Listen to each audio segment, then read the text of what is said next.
अकोल्यात उमेदवारीवरून राजकीय तणाव वाढलाय। तिकीट नाकारल्यानं भाजपचे कार्यकर्ते नाराज आहेत। भारतीय जनता पक्षाच्या महानगर प्रमुखांच्या घराबाहेर एकच आक्रोश पाहायला मिळतो। विजय अग्रवाल यांच्या घरासमोर कार्यकर्त्यांनी आक्रोश आपला व्यक्त केलाय। पक्षात काम करूनही तिकीट नाकारल्याचा आरोप हे कार्यकर्ते करतायत।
वळूयात पुढच्या बातमीकडे। काँग्रेस आणि वंचित बहुजन आघाडीचा जागेचा तिढा अखेर सुटलाय।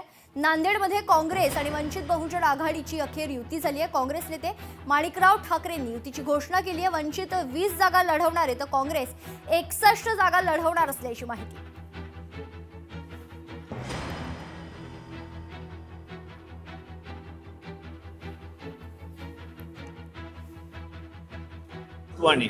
काँग्रेसच्या राज्यस्तरीय नेतृत्वाने बाळासाहेब आंबेडकरजी यांनी या ठिकाणी आघाडीला मान्यता दिलेली आहे। आज सर्व एकत्रपणे काँग्रेस आणि वंचित आघाडी ही निवडणूक संयुक्तपणे या ठिकाणी लढवेल।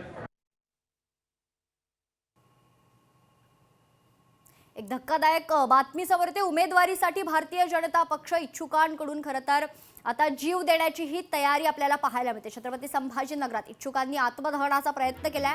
आयारामांना उमेदवारी दिल्यानं निष्ठावंत नाराज आहेत। पक्ष नेत्यांना जाब विचारण्यासाठी कार्यकर्ते आक्रमक झाले होते।